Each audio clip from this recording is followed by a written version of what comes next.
तो आज के मनन के लिए हम भजन संहिता 87 खोलेंगे और छोटा सा भजन है, केवल 7 वचन है, एक अलग प्रकार का भजन है, विशिष्ट भजन है।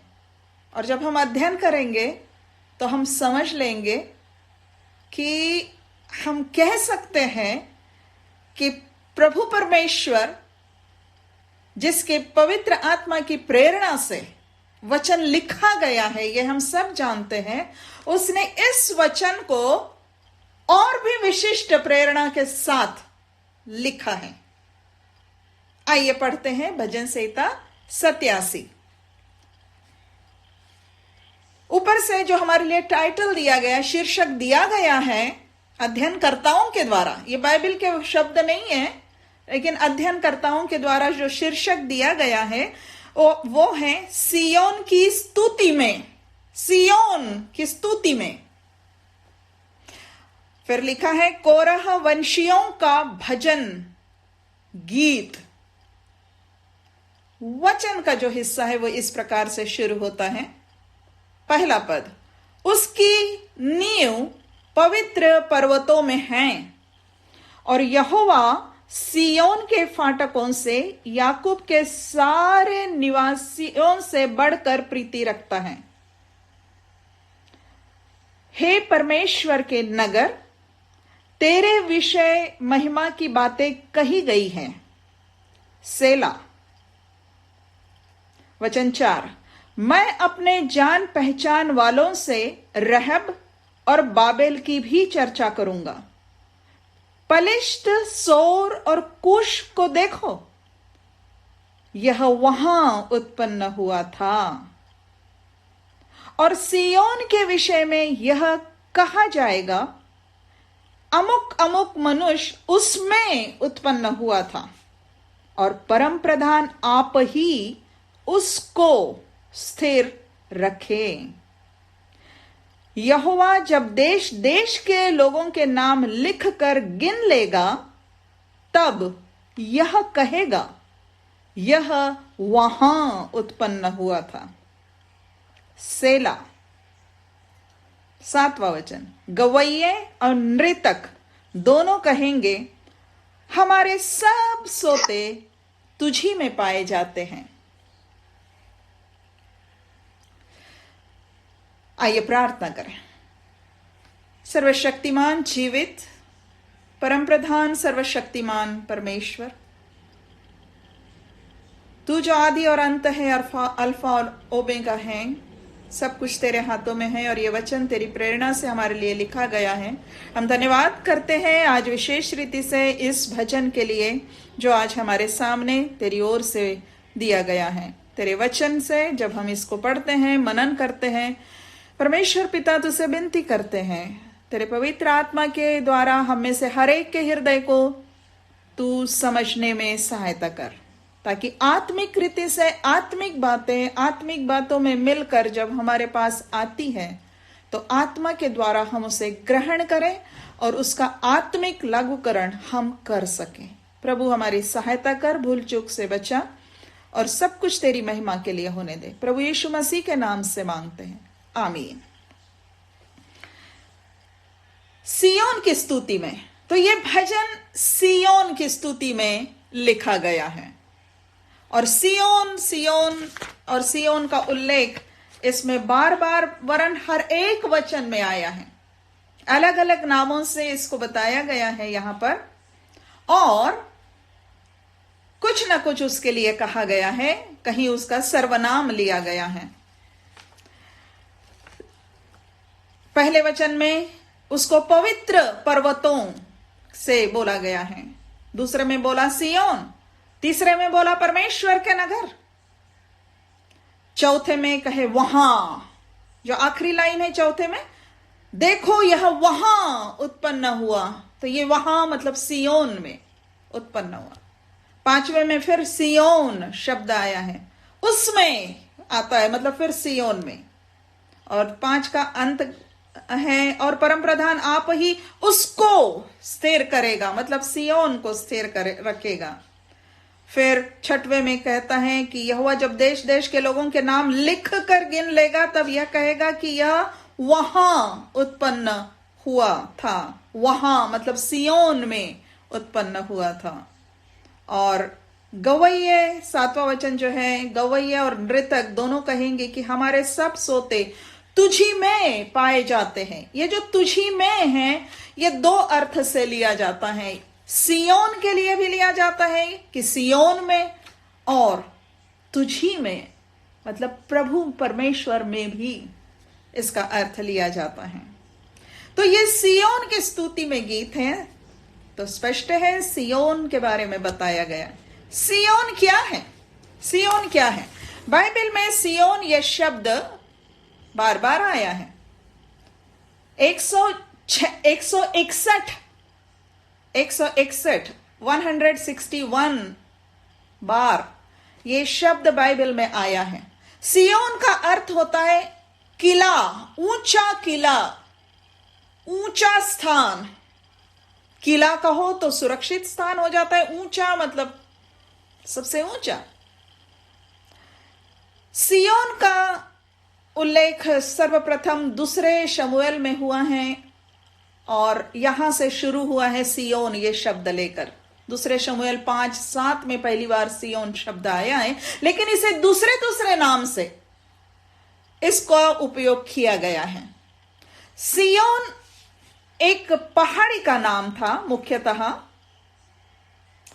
हुआ ये कि ये जो सियोन जो गढ़ है, किला है, ये पहले इस्राएल के दिनों में, इस्राएल जब यहां रहने आया कनान देश में, प्रतिज्ञा देश में आ गया, मिस्र से निकलकर 40 वर्ष जंगल में फिर यहां आया, तो ये उनको यहां के नगर अपने अधिकार में लेने थे।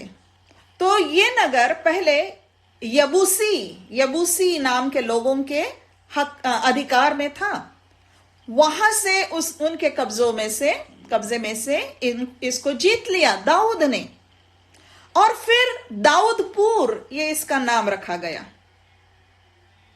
दाऊद ने अपना राजमहल यहां बनाया और ये सत्ता का केंद्र बन गया। फिर हम देखते हैं, आगे जाते हैं तो दाऊद ने यहीं पर वाचा के संदूक को लाकर रखा। ये हम सियोन के बारे में पढ़ रहे हैं, क्योंकि ये जो यबूस कहलाता था, जो यबूसियों से जीता, फिर दाऊदपुर कहलाया, यहीं पर यह सियोन पर्वत था। और जब आगे चलकर दाऊद के पुत्र सुलेमान ने यरूशलेम में मंदिर बनाया, तो यहीं पर बनाया है सियोन पर्वत पर। और फिर यहीं पर उसने वाचा के संदूक को लाकर यहां हमेशा के लिए रखने के उद्देश्य से यहां रख दिया, मंदिर में रख दिया, जो मंदिर बनाया। इस प्रकार अब हुआ ये कि एक पर्वत नहीं परंतु संपूर्ण क्षेत्र, संपूर्ण नगर सियोन नाम से जाना जाने लगा। और ये जो नगर था, इसका और एक जो नाम था वो है यरूशलेम, जिसका और भी पहले का नाम शालेम था, शालेम। तो ये शालेम, यरूशलेम, ये संपूर्ण नगर फिर सियोन शब्द से भी जाने लगा, क्योंकि अब मुख्य रीति से वहां परमेश्वर का मंदिर बनाया गया था, वाचा का संदूक रखा गया था। तो ये सियोन जो है ये यरूशलेम के लिए भी लिया जाता है। और इस प्रकार से हमारे पास ये शब्द का अर्थ हम समझते हैं कि सियोन क्या है। तो हम कह सकते हैं ये सियोन मतलब यरूशलेम पूरा नगर है। और इसको कहा जा रहा है पहले वचन में, उसकी नेव पवित्र पर्वतों में है। आगे, और यहोवा सियोन के फाटकों को याकूब के सारे निवासों से, वो निवासों शब्द है, निवासों से बढ़कर प्रीति रखता है, बढ़कर प्रीति रखता है। हे परमेश्वर के नगर, तेरे विषय महिमा की बातें कही गई हैं। सही में अगर देखा जाए तो जब हम इसको पढ़े हैं तो आपको ध्यान होगा यहां 2 बार शब्द आया है सेला, और हमने इसको पढ़ा है सेला। 3 वचन जब पढ़ते हैं इसके अंत में लिखा है सेला, और फिर हम 4 से पढ़ते हैं 6 तक तो फिर लिखा है सेला। भजन संहिता में यह शब्द बार बार आता है। भजनों के पद जो लिखे गए हैं, फिर बीच बीच में सेला शब्द आता। आप जानते हैं सेला शब्द क्या है? सेला शब्द का अर्थ होता है रुको, सोचो। और वो इसलिए होता है कि गायक और वादक जो होते थे, ये भजन होते थे ना, परमेश्वर के मंदिर में गाए जाते थे। ये यरूशलेम के भक्ति का हिस्सा थे। मंदिर में भक्ति या यात्रा के समय भक्ति या आते जाते भक्ति, और अपने अपने घरों में भी ये भजन गाए जाते हैं थे। तो ये विशेष रीति से जब ये वादन के साथ, वाद्यों के साथ गाए जाते हैं तो रुको, रुक जाओ, सेला। और ये केवल इसलिए नहीं कि कहीं जो संगीत है उसमें बस रुकना है इसलिए, लेकिन इसका अर्थ होता था अब सोचो, जो अभी आपने बोला उसको आत्मसात कर लो, क्योंकि उस हिस्से का अर्थ कुछ खास है। उसके बाद जब शुरू होता है अब इसका अर्थ अब ऐसे समझो, ये इस शब्द का अर्थ होता था या इसका उद्देश्य होता था। इस प्रकार से जब हम देखते हैं तो यह भजन 3 हिस्सों में बटा है। छोटा सा है 7 वचन, लेकिन 3 वचन और 1 वचन, इस तरह से यह बटा है। देखा जाए तो ऐसा लगता है कि हाँ छोटा सा है, बड़ा इसमें कोई क्या कहना चाहिए, क्या प्रार्थना है या क्या है या प्रतिज्ञा है, ढूंढते रह जाएंगे क्या है इसमें, लेकिन बहुत ही विशिष्ट है। और इसलिए 2 बार इसमें बोला गया है रुको, सोचो, इसके अर्थ को अंदर जाने दो, रुको। हम जब कहते हैं कौरव वंशियों का भजन, मतलब कौरव वंशीय ये वो थे जो भजन में, गीतों में, संगीत में, आराधना में मंदिर के अगुवाई करते थे। इनका भजन है तो इन्होंने लिखा या इनके लिए लिखा गया, गाने के लिए, जो भी हो, लेकिन इस तरह से ये गीत गाया जाता था। मतलब ये गीत वो गाते रहते थे और बार बार गाते थे। कि हमने कितनी बार पढ़ा है इस भजन को? हम भजन संहिता 103 पढ़ते हैं, 23 पढ़ते हैं, जिसमें प्रतिज्ञाएं होती है, हम उसको बहुत पढ़ते हैं, है ना? इसको पता नहीं हम कितनी बार पढ़ते। मैं अपने लिए भी कह रही हूं कि इसको, मतलब किसी भजन को पढ़ना है तो हमारे पास दूसरे भजन होते हैं, ये नहीं होता है। आज अध्ययन करके आप और मैं ये जान लेंगे कि ये ऐसा भजन है कि बार बार पढ़े। ये ऐसा भजन है कि ये परमेश्वर की योजना में इसका बहुत बड़ा महत्व है। हम कहते हैं ना एजेंडा, क्या है एजेंडा? किसी का एजेंडा होता है, तो परमेश्वर का जो एजेंडा है ना, परमेश्वर की प्लानिंग का जो एजेंडा है, मतलब योजना तैयार की हुई है, उसका ये चित्र है। उन लोगों को नहीं समझ में आया, ये नहीं आया होगा, फिर भी उसका कुछ अर्थ समझ में आया और इसलिए वो गाते जरूर थे। कुछ तो अर्थ था।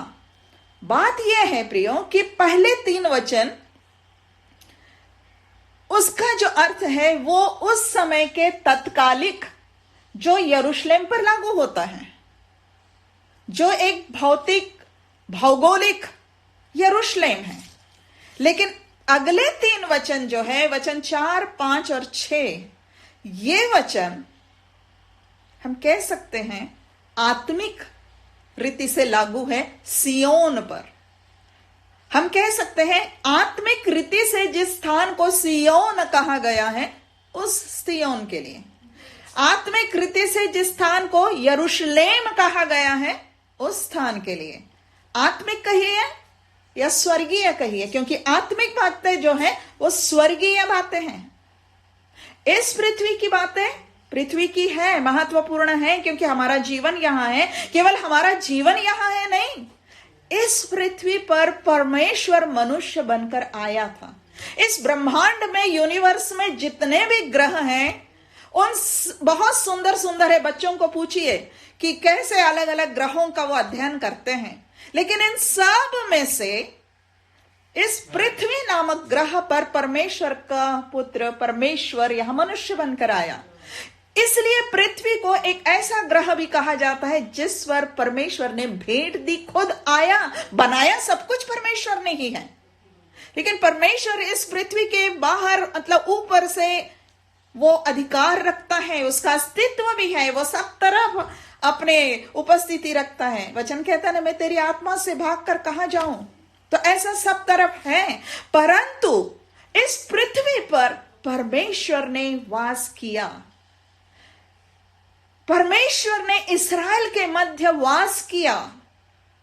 इस्राएल के मध्य परमेश्वर जंगल से होकर चलता आया, लेकिन स्थायी रूप से जो स्थान उसने अपने लिए चुना था वो था यरूशलेम या सियोन का पर्वत, या सियोन में जहां परमेश्वर का मंदिर बनाया गया। हां, परमेश्वर ने स्वीकृति दी थी, ये सुलेमान मंदिर बनाएगा, और वो बनाया गया।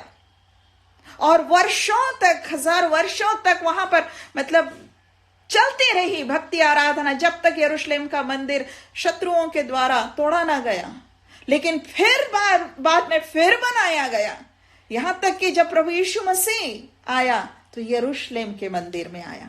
तो भौगोलिक रीति से जो यरूशलेम है, जो आज भी है फलस्तीन देश की राजधानी, इस्राएल देश की जो राजधानी था, दाऊद ने जिसे सत्ता का केंद्र बनाया था, वो यरूशलेम महत्वपूर्ण है। ये 3 वचन वही बता रहे, पहले 3 वचन। परंतु अगले 3 वचन हमें इस ओर ले जाते हैं, अर्थ देते हैं कि इससे भी और बढ़कर जो यरूशलेम है आत्मिक रीति से, उस ओर ध्यान दें, उस पर मन लगाएं। एक तरह से हम कह सकते हैं 2 यरूशलेम, 2 सियोन। और ये बाइबल के वचनों में स्पष्ट होता है। आपको याद है ना, पिछले शुक्रवार को हमारा विषय क्या था? कोई बताएगा? पिछले शुक्रवार को हमारा विषय क्या था? नया यरूशलेम। नया यरूशलेम। और प्रकाशित वाक्य 21 और 22 में हमने इसका अध्ययन किया। कितना अद्भुत है ना वो। और वो कहां है? इस पृथ्वी पर का नहीं है वो स्वर्गीय यरूशलेम है, पवित्र नगर, जो नगर ही नहीं परंतु कलीसिया के रूप में, या कलीसिया उस पवित्र नगर के रूप में। और अब देखो कि उसका चित्र यहां मिलता है। वो जो प्रभु को संपन्न करना था, उसका एक छोटा दर्शक इस भजन संहिता में है। क्योंकि इस भजन संहिता में पृथ्वी पर के यरूशलेम की भी बात है और उस यरूशलेम की भी बात है। चलिए दोनों को देखते हैं। पहले देखते हैं पृथ्वी पर के यरूशलेम की क्या खूबियां बताई गई है। वचन 1 से 3 कहे, पवित्र पर्वतों में है उसकी नेव, उसकी मतलब परमेश्वर की, परमेश्वर की नेव, परमेश्वर की बुनियाद, मतलब परमेश्वर की उपस्थिति पवित्र पर्वतों में है। सियोन को कहा जा रहा है पवित्र पर्वत, और कहा जा रहा है कि परमेश्वर की बुनियाद वहां पर है। क्यों कह सकते हैं हम इसे ऐसा, या क्यों कह सकते थे ये लोग ऐसा? क्योंकि यरूशलेम में जो मंदिर था वहां पर परमेश्वर की उपस्थिति थी। सुलेमान ने मंदिर बनाया और जब उसका समर्पण किया, परमेश्वर की महिमा उतरकर भर गई। वाचा का संदूक वहां पर रखा गया। परमेश्वर ने मूसा के द्वारा जो बलिदान ठहराए थे, जो पर्व ठहराए थे, लेवी व्यवस्था की पुस्तक में जाइए, 5 बलिदान है और 8 पर्व है, और उसका वर्णन इस तरह से है कि यरूशलेम में मनाए जाए। यरूशलेम में जो मनाते थे, यरूशलेम में आकर मुख्य रीति से पर्व के लिए एकत्रित होना है, बलिदानों के लिए आना है, इधर उधर बलिदान नहीं करना, परमेश्वर ने कहा था। और इस रीति से आप देख सकते हैं कि यरूशलेम को परमेश्वर ने चुन लिया था। हाँ, भौतिक है, भौगोलिक है, इस पृथ्वी पर है। एक दिन ये पृथ्वी सब नष्ट हो जाएगी, तब वो यरूशलेम भी उस पृथ्वी के साथ समाप्त हो जाएगा जो आज है। परंतु उसका महत्व है, क्योंकि वही स्थान है जो परमेश्वर ने अपने लिए चुना था, और इसलिए पवित्र कहा जा रहा है, क्योंकि पवित्र परमेश्वर की उपस्थिति है। परमेश्वर की उपस्थिति ने उसे पवित्र बना दिया था। उसी प्रकार हम देखते हैं आज जब हमें परमेश्वर का मंदिर वचन कहता है, हमें पवित्र लोग कहता है, क्यों? क्योंकि उसकी उपस्थिति हम में होती है, पवित्र आत्मा के द्वारा हम में होती है, उद्धार के द्वारा हम में होती है। इस यरूशलेम में पवित्र रीति से पवित्र उपस्थिति थी, इसलिए इसको पवित्र पर्वत कहा गया है। कहे यहोवा सिय्योन के फाटकों को सब निवास स्थानों से, पूरे याकूब के निवास स्थानों से, सब निवासियों से भी बढ़कर उससे प्रीति रखता है। क्यों प्रीति रखता है? जाहिर है, फिर से बात हुई, क्योंकि वहां उसने अपनी उपस्थिति दी थी, वहां उसने उसे अपनाया था, और वहीं पर उसी यरूशलेम में, उसी मंदिर में उसका पुत्र जो मनुष्य बनकर इस पृथ्वी पर आया था, यीशु मसीह, वो इसी मंदिर में आया था, इसी मंदिर में आया था। इसलिए उस प्रीति तब से रखता था। ये लोग कब गा रहे हैं? ये लोग लगभग सुलेमान मतलब दाऊद लगभग 1000 साल पहले हुआ है यीशु मसीह के, तो उसको समझ लो 950 साल पहले। उन दिनों में जो ये बना, और उन दिनों में जब ये आराधना भक्ति, उस समय से ये बातें बताई जा रही है कि परमेश्वर उससे प्रेम करता है। और फिर कहता है शब्द परमेश्वर के नगर, जहां परमेश्वर की उपस्थिति है, जहां पर जिसे परमेश्वर ने चुना है, जहां परमेश्वर की भक्ति, आराधना, बलिदान की उपस्थिति है, उसके वाचा के संदूक की उपस्थिति है, वो परमेश्वर का नगर है, वो परमेश्वर का नगर है। कहे उसके महिमा की बातें कही गई हैं, महिमा की बातें कही गई हैं। अगर हम पुराने नियम को ही खंगालना शुरू करें तो यरूशलेम के विषय में बहुत सारी जो बातें कही गई है, उसके नामों को ही ले तो जैसे यहां देखते, उसे सिय्योन कहा गया, उसको परमेश्वर का नगर कहा गया, उसको पवित्र पर्वत कहा गया, उसको यहोवा का नगर कहा गया, उसको राजाधिराज का नगर कहा गया है। भजन संहिता 48 के 2 में उसे राजाधिराज का नगर कहा गया है। यशायाह 33 के 20 वचन में इसे पर्व का नगर कहा गया है। पर्व का, हमने अभी बताया, जो पर्व होते थे वो यही मनाए जाते थे। पर्व का नगर, ये यशायाह 33 के 20 में है। यशायाह 1:26 में इसको कहता है कि तू धर्मपुरी थी। धर्मपुरी मतलब धार्मिकता की नगरी थी। और इसे ही कहता है कि जकरिया 8:3 में कहता है, जकरिया 8:3 में कहता है सच्चाई की नगरी। सच्चाई के लिए परमेश्वर ने अपनी सच्चाई प्रकट करने के लिए इसे चुना था। यशायाह 62 के 12 में इसको कहा गया है ग्रहण की हुई नगरी, कि ऐसी नगरी जो प्रभु ने ग्रहण किया है। यशायाह में ही जब उसे यशायाह के पहले अध्याय के 21 वचन में उसे विश्वास योग्य नगरी कहा है। वो थी विश्वास योग्य नगरी, ऐसा माना गया। प्रभु ने कहा या प्रभु ने चाहा या प्रभु ने ऐसे उसको देखा, इस रीति से उसको प्रेम किया। नहमाया भी कहता है अपने 11 अध्याय के पहले वचन में, नहमाया 11:1 कहे ये पवित्र नगर है। जरमाया 3:17 में कहा गया है यहोवा का सिंहासन है, ये यहोवा का सिंहासन इस पृथ्वी पर यरूशलेम या सिय्योन है। तो प्रियो, इसी को यशायाह 60 के 14 में कहा गया है इस्राएल का पवित्र जो है ये उसका सिय्योन है।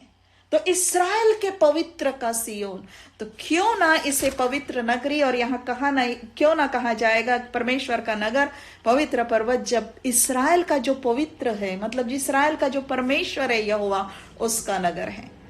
तो इस्राएल लोगों के लिए ये यरूशलेम ऐसा महत्वपूर्ण था। अगर आप इस्राएल के भी पहले चले जाओ ना, और भी पहले चले जाओ, तो हमको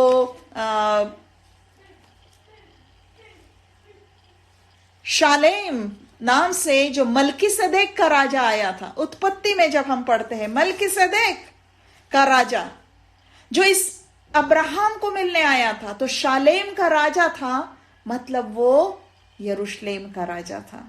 और इस तरह से हम देखते हैं कि कितने सुंदर रीति से इसका वर्णन है, कितने सुंदर रीति से इसका महत्व इस्राएल के लिए था। राजधानी से, सत्ता से लेकर आराधना तक, धर्म तक उसका महत्व था। तो ये गीत गाकर वो उसको सचमुच महत्व देते थे, और ये गलत नहीं था। आज अगर हम इधर से देखें उस यरूशलेम को, इधर से मतलब नया नियम के समय से, ये इन लोगों ने जब गीत बनाया और जब ये गीत गाते थे, संभवतः आज भी गाते होंगे ये लोग, इस्राएली यहूदी लोग गाते होंगे इसे, क्योंकि आज भी ये उसका धर्मशास्त्र है। ये जब गाते होंगे तो इस तरह से यरूशलेम की तारीफ करते होंगे, प्रशंसा करते होंगे। हालांकि यरूशलेम अब ऐसा नहीं रहा, अब तो वहां युद्ध है, वहां पे वो मंदिर भी नहीं है, बहुत सारी बातें, उसमें नहीं जाएंगे हम। लेकिन हम नए नियम से अगर यरूशलेम को देखना चाहें, तो जैसे कि अभी हमने कहा कि प्रभु यीशु मसीह से भी ये जो यरूशलेम है बहुत महत्वपूर्ण रीति से जुड़ा है। यरूशलेम के मंदिर में बालक यीशु को लाया गया, 40 दिन का था वो बालक, और उसको अर्पण करने के लिए लाया गया। किस फाटक से लाया गया होगा? बैतलहम में उसका जन्म हुआ था, है ना। और बैतलहम से यरूशलेम में, मतलब किसी ना किसी फाटक से उन्होंने प्रवेश किया था। यरूशलेम में यीशु मसीह ने सेवकाई की। वो नासरत में रहने चला गया था, नासरी कहलाया, लेकिन यरूशलेम में आता रहा, पर वो मनाने आता रहा। फाटकों से होकर आता होगा। ये यूं ही नहीं कहा है भजन संहिता 87 में कि परमेश्वर यरूशलेम के फाटकों से प्रीति रखता है, क्योंकि यहां उसके पुत्र का इस प्रकार से आना जाना था। बहुत सारे आश्चर्य कर्म किए प्रभु ने यरूशलेम में। यरूशलेम बहुत सारे लोगों के द्वारा पहचाना गया। यहां पे यीशु मसीह ने यहां पर, जैसे हमने कहा कि पर्वों को मनाया, यरूशलेम में ही यीशु मसीह राजा के रूप में प्रवेश किया। यरूशलेम में जयोत्सव के साथ प्रवेश, है ना। पाम संडे फिर से आने वाला है, अब फिर से वो दिन आने वाले हैं, है ना, पाम संडे के। तो याद रखिएगा, इसी यरूशलेम में उसने प्रवेश किया था, किसी एक फाटक से। इसी यरूशलेम में यीशु मसीह ने आखिरी फसह का पर्व मनाया और प्रभु भोज, लॉर्ड सपर की स्थापना की। इतना ही नहीं, उसके द्वारा उसने नई वाचा की स्थापना की। कहे ये मेरा लहू, ये नई वाचा में मेरा लहू, जो बहुतों की पाप क्षमा के लिए बहाया जाता है। नई वाचा की स्थापना यही की प्रभु यीशु मसीह ने। यही यरूशलेम के ही क्षेत्र में वो पकड़ाया गया, गतसमनी बाग में। यही यरूशलेम का क्षेत्र, यहीं पर उसकी आखिरी वो जो मुकदमा चला, यहीं पर उस पर क्रूस की सजा सुनाई गई। इसी यरूशलेम से फिर वो एक फाटक से बाहर निकला क्रूस पे चढ़ाया जाने के लिए, क्रूस को लेकर। और जब चेले यहीं उपरौठी कोठी में थे, तो यीशु मसीह इसी यरूशलेम में अंदर आकर उनसे मिला, पुनरुत्थित प्रभु यीशु मसीह। इतना ही नहीं, इसी यरूशलेम में पवित्र आत्मा उंडेला गया, या इस पृथ्वी पर विश्वासियों के लिए हमेशा के लिए स्थायी रूप से रहने के लिए पवित्र आत्मा पेंतिकुस्त के दिन इसी यरूशलेम में उतरा। यहीं पर पतरस ने पहला भाषण दिया, यहीं पर बहुत सारे पहली कलीसिया स्थापित होने के लिए बहुत सारे 3000 तक विश्वासी उसी दिन 3000 विश्वासी उसी दिन तैयार हो गए। यहीं पर कलीसिया सताई गई और यहीं से कलीसिया बाहर भेजी गई, है ना। परमेश्वर की दृष्टि से इसका महत्व, यीशु मसीह के दृष्टि से इसका महत्व, पवित्र आत्मा की दृष्टि से यरूशलेम का महत्व। तो यरूशलेम महत्वपूर्ण है। आगे चल के हम देखते हैं कि इस भविष्य वक्ताओं ने यही बताया है कि इसी यरूशलेम में अपना प्रभु राज्य बनाएगा। और ये बातें जब आती हैं, फिर ये आगे चल के आत्मिक बातें हो जाती हैं। बहुत कुछ बातें हैं जो भौतिक या भौगोलिक यरूशलेम के बारे में है। अब ये सारी बातें जो उनके पास आधी थी, हमारे पास पूरी भी है। लेकिन आगे का वचन देखिए क्या कहता है, 4 वचन से आगे, क्योंकि ये ज्यादा महत्वपूर्ण है, क्योंकि आत्मिक बातें हमेशा भौतिक बातों से उच्च है। मैं अपने जान पहचान वालों से रहब और बाबेल की भी चर्चा करूंगा। पलिश्त, सोर और कुश को देखो, यह वहां उत्पन्न हुआ था, और सियोन के विषय में यह कहा जाएगा कि अमुक अमुक मनुष्य उसमें उत्पन्न हुआ था, और परम प्रधान आप ही उसको स्थिर रखेगा। यहोवा जब देश देश के लोगों के नाम लिख कर गिन लेगा, तब यह कहेगा कि यह वहां मतलब सियोन में उत्पन्न हुआ था। अब ये जो शब्द है, इसको ध्यान से, यहीं से हमारा ध्यान आकर्षित हो जाता है कि ये परमेश्वर बोल रहा है, ये परमेश्वर बोल रहा है। याद रखिए, परमेश्वर की प्रेरणा से लिखा गया वचन, और इसका मतलब है कि वो जब गीत बनाते थे तो परमेश्वर की प्रेरणा से रचे जाते थे वो गीत, और वो भजन बनते थे, और वो लिखा गया है हमारे लिए। तो यहां रहब, चौथे वचन में देखो, चौथे वचन में 5 अलग अलग देशों के नाम हैं। रहब, बाबेल, पलिश्त, सोर और कुश। अब ये जो नाम है प्रियो, ये पूरे देश है। यरूशलेम तो एक नगर है, सियोन तो एक नगर है, और ये देश है। ये कौन से देश है? यरूशलेम या फलस्तीन देश के, इस्राएल के देश के चारों ओर इधर उधर रहने वाले जो देश थे, वो देश है। उस समय इनका बहुत महत्व था। रहब का मतलब होता है मिस्र देश। रहब का मतलब होता है मिस्र देश, जिस मिस्र से इस्राएल को परमेश्वर ने लाया था, उसको रहब नाम से जाना जाता है। बाबेल मतलब बेबीलोन, जहां पर हम देखते हैं दानियल और उसके लोगों को राजा नबूकदनेस्सर ने इस्राएल पर चढ़ाई करके बंधुए बना के ले गया था। पलिश्त, यह भी एक शत्रु देश था। सोर, यह कभी मित्र देश था, लेकिन मित्र देश होने के साथ साथ यह एक मूर्ति पूजक देश था, और शत्रु भी शामिल हो जाता था। कुश का अर्थ है इथियोपिया, मतलब अफ्रीकन जो कंट्रीज है उसका अर्थ। इसको जब ये वाक्य कहता है 4 वचन का आखिरी कि देखो यह वहां उत्पन्न हुआ, तो ये जो यह है, ये इन देशों के लिए नाम है। अब ये कैसे संभव हो सकता है कि किसी देश को एक नगर में पैदा हुआ बोला जाए? ऐसा हो सकता है क्या? नहीं ना। नगर तो छोटा है, देश बड़ा है। यरूशलेम खुद फलस्तीन देश में है, लेकिन जो परमेश्वर कह रहा है कि मैं चर्चा करूंगा, तो इन देशों को बारे में कहूंगा कि वहां उत्पन्न हुआ। और यहीं से हमारे दिल दिमाग में यह स्पष्ट होता है कि वचन जो आत्मिक प्रेरणा से लिखा गया है, यहां परमेश्वर आत्मिक बात बता रहा है, आत्मिक बात बता रहा है। और परमेश्वर कहता है मैं अपने जान पहचान वालों से चर्चा करूंगा, मैं अपने जान पहचान वालों से चर्चा करूंगा। तो चर्चा जिनसे कर रहा है वो इस देश के हैं। ये जो कभी मूर्ति पूजक देश, ये जो शत्रु देश, और इनसे कहेगा ये सियोन में उत्पन्न हुआ था। अब यहां अर्थ निकलता है कि ये दूसरे देशों के मूर्ति पूजक स्थानों के, शत्रु ऐसे स्थानों के, परमेश्वर लेकिन उनके लिए अपना अनुग्रह ऐसे दे रहा है कि वो भी परमेश्वर को पहचानेंगे, वो भी परमेश्वर को पहचानेंगे, और उनके लिए भी कहा जाएगा कि ये सियोन में उत्पन्न हुए हैं। 5वां वचन है, सियोन के विषय में यह कहा जाएगा कि अमुक अमुक मनुष्य उसमें उत्पन्न हुआ। अब देखो, पहले प्रभु कहता है वह, मतलब जैसे कि अनेक लोग, उस देश के अनेक लोग। अब हम एक देश को ले तो जैसे मिस्र देश के, इसमें का पहला नाम ही ले, मतलब उसमें से अनेक लोग, जैसे कि पूरा देश सियोन में जन्मा है।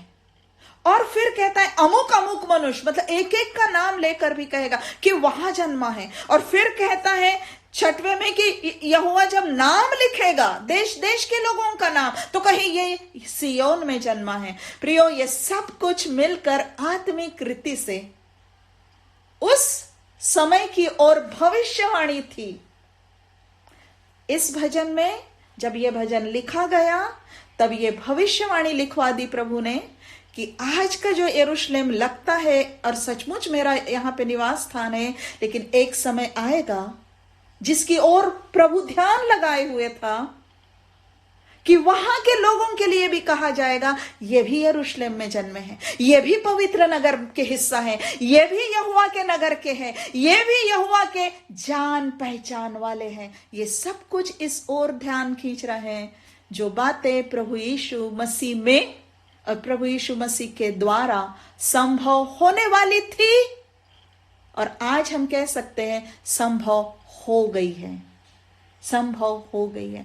और ये बातें नया जन्म की ओर संकेत करती है। वहां उत्पन्न हुआ, वहां जन्मा, मतलब वहां पर उसका जन्म हुआ, वहां पर वो पैदा हुआ, वहां का जन्म सिद्ध अधिकार उसे मिल गया, वहां पर वो जोड़ा गया, लिया गया। प्रियो, ये सुंदर रीति से ये भजन भविष्यवाणी कर रहा है कि परमेश्वर ने जगत से प्रेम किया।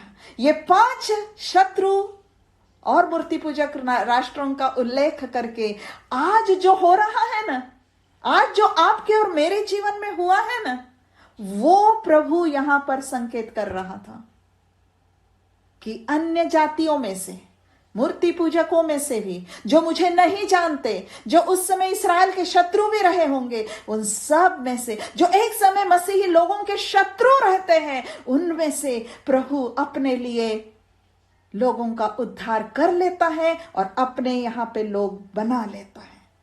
कितनी सुंदर बात है। और इस तरह से ये सुंदर आत्मिक वर्णन है। अमुक अमुक मनुष्य, अमुक अमुक को क्या बोलते हैं? अमुक अमुक किसको बोलते हैं? अमुक अमुक का मतलब है वो एक जन, वो एक जन। मतलब यहां पर संकेत है प्रियो 5वें वचन में कि एक एक जन का प्रभु ध्यान रखेगा, केवल राष्ट्र का नहीं कि इतने सारे मिस्र से मसीही बन गए, या इतने सारे बाबुलोन मतलब आज का इराक, कि इतने सारे इराक से मसीही बन गए, या इतने सारे अफ्रीकन देशों से मसीही बन गए। ऐसे ही नहीं, केवल भीड़ का याद नहीं करेगा प्रभु, लेकिन कहता है अमुक अमुक।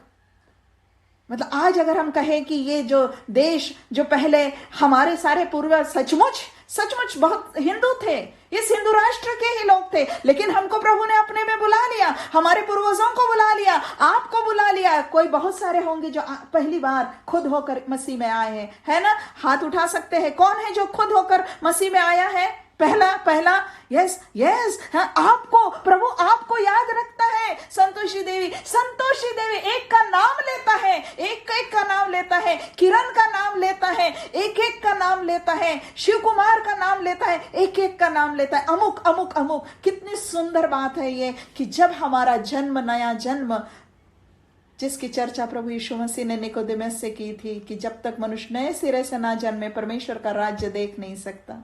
परमेश्वर का राज्य यरूशलेम में था, आज परमेश्वर का राज्य आत्मिक रीति से कलीसिया में है।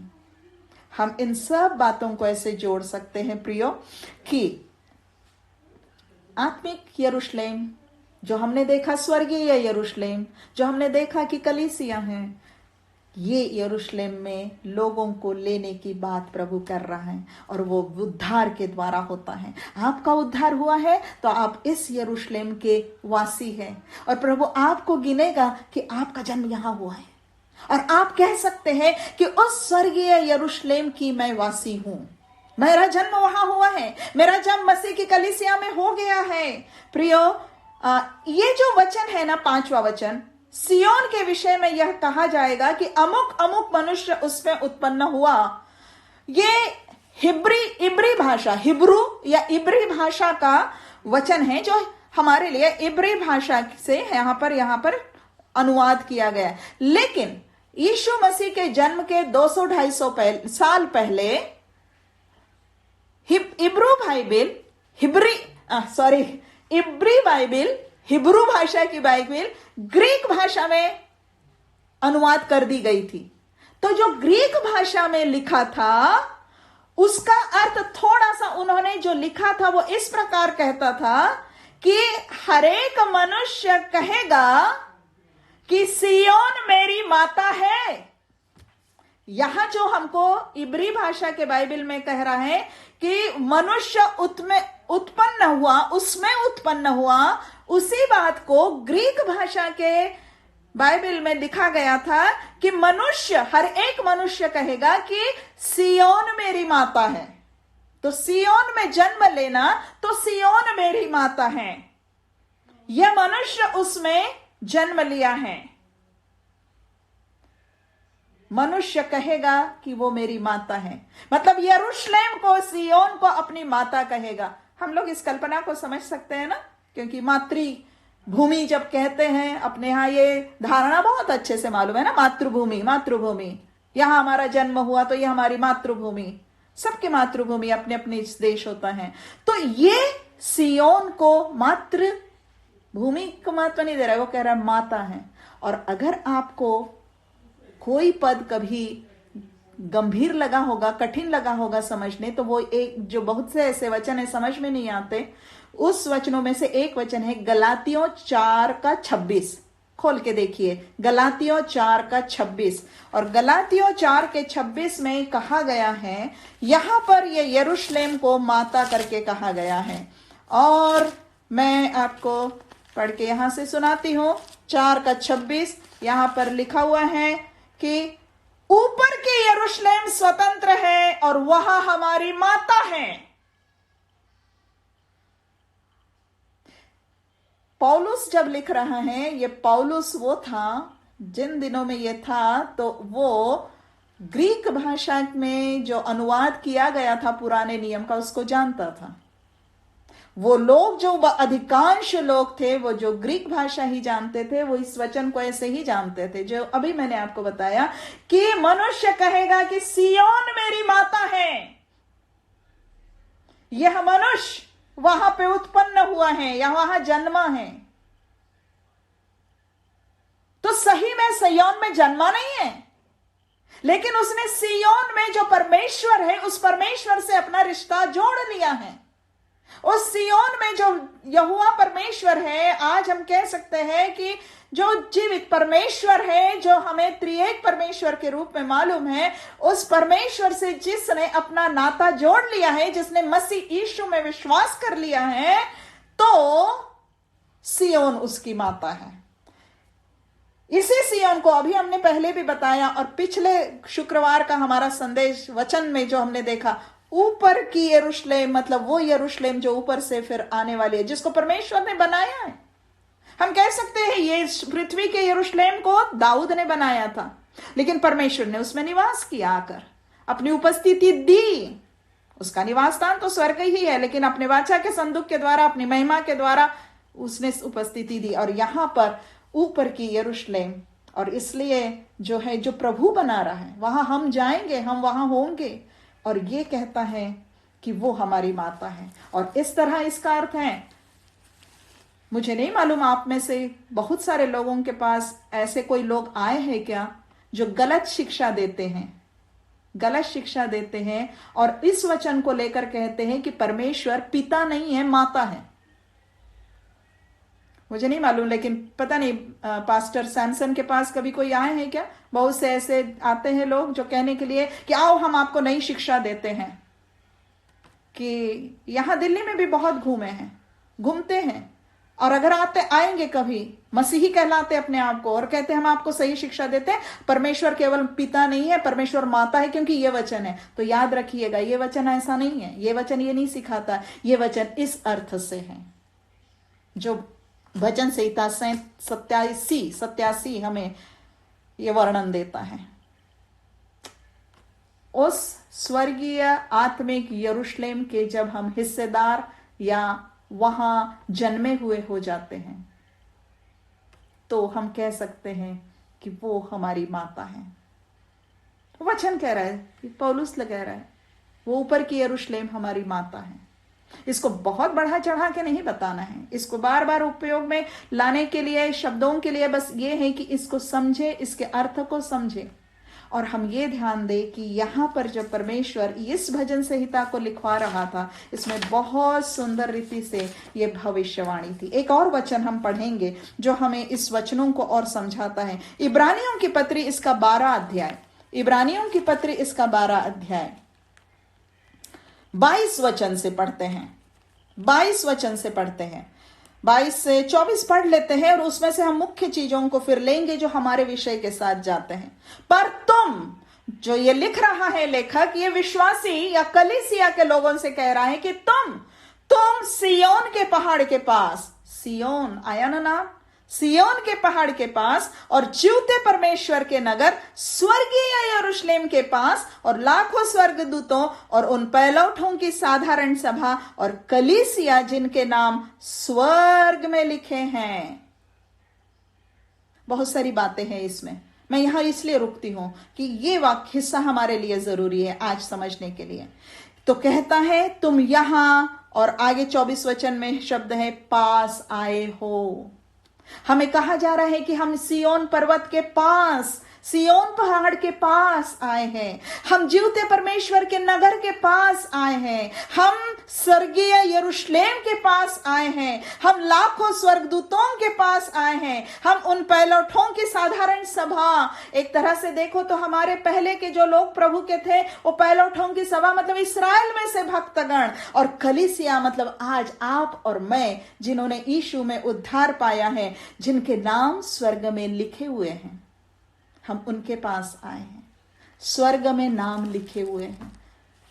अब भजन संहिता 87 में फिर अगर आ जाएं तो 6वां वचन कहता है, यहोवा जब देश देश के लोगों के नाम लिख कर गिन लेगा, नाम लिखेगा और गिनेगा, तब कहेगा ये वहां उत्पन्न हुआ था।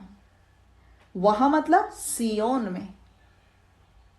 अभी हमने समझा, आप समझे इस बात को, आत्मिक सियोन में, स्वर्गीय यरूशलेम में हमारा जन्म कैसे होगा? जब हम यीशु मसीह को उद्धारकर्ता स्वीकार करते हैं, जब हम पश्चाताप करते, अपने पापों के लिए क्षमा मांगते, यीशु को अपने हृदय में बुलाते हैं, तब हमारा उद्धार पवित्र आत्मा के उस कार्य के द्वारा जो होता है, और पवित्र आत्मा हम में रहने के लिए आता है, तो हमारा नया जन्म जो ये हो गया है, आत्मिक रीति से आत्मिक यरूशलेम, आत्मिक परमेश्वर का आत्मिक पवित्र नगर, उसके हम रहवासी नागरिक होने के लिए गिन लिए जाते हैं। हम कलीसिया का हिस्सा बन जाते हैं, प्रभु के संतान बन जाते हैं, और इसलिए हमें ये कहा गया है ये वहां उत्पन्न हुआ। यरूशलेम जो बहुत अच्छा इस पृथ्वी पर का है, था उस समय में, जिसको आज भी बाइबल के अनुसार हम देखते हैं। आज वैसी दशा नहीं है वहां पर, लेकिन आने वाले प्रभु के समय में वो फिर से प्रभु के लिए, प्रभु उस स्थान को अपना केंद्र बनाएगा। हमारे लिए जो बात जरूरी है आत्मिक यरूशलेम की, हम वहां उत्पन्न हुए, और कैसे कैसे देशों की नाम लिए हैं प्रभु ने यहाँ। राहाब मतलब मिस्र, जिसने कभी परमेश्वर के लोगों को सताया, जिसको कभी प्रभु ने 10 विपत्तियों से दंड दिया, कहता है वो भी मेरे में जन्म लेंगे। और शब्द देखिए, चौथा वचन, अपने जान पहचान वालों में चर्चा करूंगा, जान पहचान वालों से चर्चा करूंगा। मतलब ये वो लोग होंगे जो उसके जान पहचान वाले हैं, मतलब जिनको प्रभु कह सकता है मैं इन्हें जानता हूं, जो कह सकते हैं हम प्रभु को जानते हैं। आपने प्रभु को जाना है ना, आप यीशु के पास आए हैं ना, आपने उद्धार पाया है कि नहीं? पा लीजिए, आज निश्चित कर लीजिए। पहला कार्य अपने जीवन का जो मुख्य कार्य आपको करना ही चाहिए, मरने के पहले यह कर लेना चाहिए कि आपने यीशु को उद्धारकर्ता ग्रहण किया है, और तब ही आपका जो जीवन है वो इस यरूशलेम के लिए तैयार होता है। एक और बात है जो प्रकाशित वाक्य में हमें मिलती है, आपने सुना होगा वचन से इसको, 1000 वर्ष का राज्य। प्रभु परमेश्वर जब इस पृथ्वी के अंतिम दिनों में कार्य करता रहेगा तो क्रम कैसा होगा कि मसीह आएगा, कलीसिया को उठा लेगा, फिर क्या होगा? महाक्लेश का समय होगा। उस क्लेश के समय के पहले प्रभु यीशु मसीह पृथ्वी पर आएगा, और वो जो भी युद्ध होगा उसके बाद प्रभु यहां पर अपना 1000 वर्ष का राज्य स्थापित करेगा। बहुत सी बातें बीच की है जो ये अपने को प्रकाशित वाक्य में मिलती है, लेकिन क्रम ऐसा है, मसीह कलीसिया को उठा लेगा, महाक्लेश का काल होगा, प्रभु इस पृथ्वी पर राज्य स्थापित करेगा 1000 वर्ष के लिए कहा गया। तब हम कहाँ रहेंगे? हम प्रभु के साथ होंगे स्वर्ग में, और फिर उस 1000 वर्ष के अंत में प्रभु हमें लेकर उस नए यरूशलेम में इस पृथ्वी पर आएगा। प्रियो, याद रखिए ये बातें हैं हमारे लिए, और इसलिए जरूरी है कि आज हम प्रभु को उद्धारकर्ता ग्रहण करें ताकि हमारा नाम यहां लिखा जाए नए यरूशलेम में। प्रभु कहता नाम लिख कर। और आपको याद होगा तो पिछले संदेश में हमने देखा था, मेमने की जीवन की पुस्तक में नाम लिखा जाता है ना, जीवन की पुस्तक। तो ये भी जो बताइए कहां से कब से ये बात प्रभु ने बता के रखी कि नाम लिखने की। ये भजन संहिता 87 का 6वां वचन, नाम लिखेगा और गिन के बुलाएगा, एक एक को बुलाएगा, एक एक का नाम याद रखे। तो आज यहां सबसे पहले सबको ये जान ले कि मैं महत्वपूर्ण हूं प्रभु की दृष्टि में। जब मैं प्रभु यीशु मसीह पे विश्वास करके उद्धारकर्ता ग्रहण करती हूँ, मरने के पहले यह निश्चित कर ले कि किया है, तो मैं प्रभु के लिए, मेरा नाम प्रभु अपनी पुस्तक में लिख लेता है और मुझे ले जाएगा। वो आएगा, मुझे ले जाएगा, मुझे ऐसा गिनेगा। इसका और भी वर्णन है, अभी समय नहीं है कि वो 1000 वर्ष का राज्य कैसे होगा और उसके ऊपर कभी चर्चा करें अपन, लेकिन उसमें भी ये यरूशलेम, भौगोलिक यरूशलेम, एक केंद्र बनाया जाएगा परमेश्वर के, मसीह के, इस पृथ्वी पर के सचमुच के 1000 वर्ष के राज्य के लिए। लेकिन हमारा ध्यान होना है स्वर्गीय यरूशलेम की ओर। और 7वां वचन छोड़ना नहीं चाहिए, है ना, तभी तो भजन संहिता पूरा होगा आज अपना। तो 7वां वचन कहता है, गवैये और नृतक दोनों कहेंगे कि हमारे सब सोते तुझी में पाए जाते हैं। और फिर इसके पहले सेला बोला है, मतलब बोला था कि 3 वचनों पे पहले मनन कर लो, तो हमने कर लिया मनन।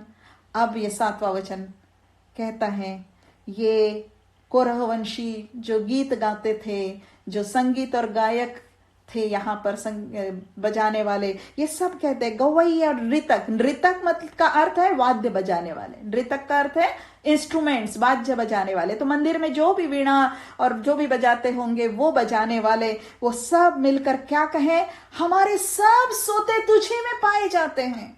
दोनों प्रकार से अर्थ है, तुझी में मतलब यरूशलेम में, और तुझी में मतलब परमेश्वर में, और मुख्यतः परमेश्वर में, क्योंकि अगर परमेश्वर में है तो यरूशलेम में है, यरूशलेम में है तो ही परमेश्वर में है, ऐसा उल्टा नहीं है। हम परमेश्वर में है तो यरूशलेम में है, आत्मिक यरूशलेम।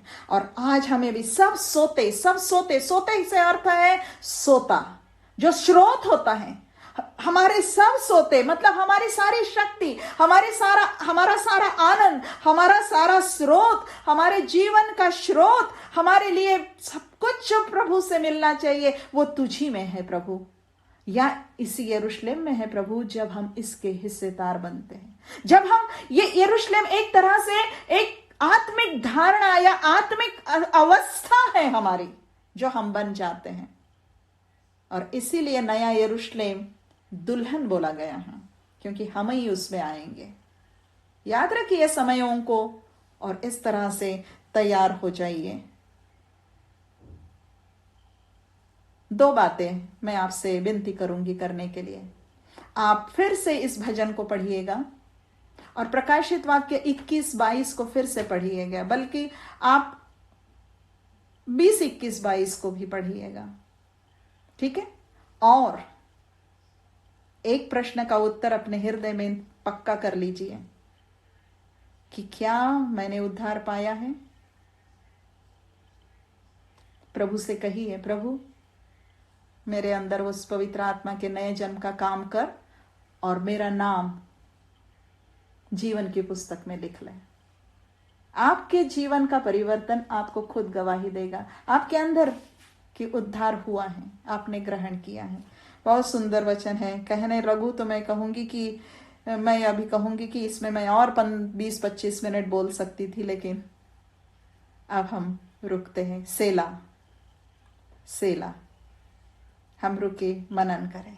आपके लिए, एक एक के लिए यह महत्वपूर्ण है।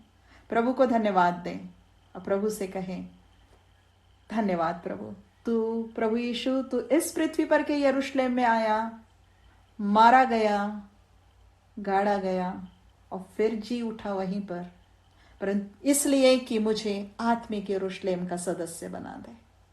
और हम सब आत्मिक यरूशलेम की ओर अपनी दृष्टि लगाए रखें, तैयार रहे वहां जाने के लिए। आइए प्रार्थना करें।